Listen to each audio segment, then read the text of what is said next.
Forgotten username recovery failed on ClearBank Fix. If you've been struggling to recover your ClearBank username and the process keeps failing, you're not alone. This issue often confuses users, especially those trying to access business or partner accounts. But don't panic, there's a simple reason why it happens, and an even simpler fix. Most people get this wrong because they think ClearBank still uses separate usernames for access. But here's the surprising truth: ClearBank's modern login system no longer relies on usernames for most users. Instead, your registered email address is now your primary login credential. That's why the Forgot Username recovery tool might not return any results. Here's how to fix it. Step 1.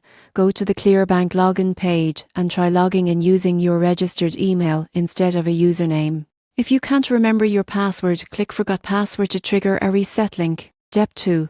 Check your inbox for messages from ClearBank. If you've received any past transaction alerts or account updates, that's your registered email address. Use that same one to log in. Step 3. If you're part of a business or financial platform that uses ClearBank services, for example, a partner fintech company, your login might be through their portal, not directly on ClearBank's website. Double check whether you should be signing in elsewhere. Step 4. If you're still unable to access your account, contact ClearBank's support team. Provide your full name, company details if applicable, and the email you believe is registered. They can verify your identity and confirm your access credentials securely. Most users assume their account was deactivated, but that's rarely true. The recovery fails simply because the username system has been phased out. So the real solution is to focus on your email, not your username. Once you confirm the right address and reset your password, you'll be back into your ClearBank dashboard without delay.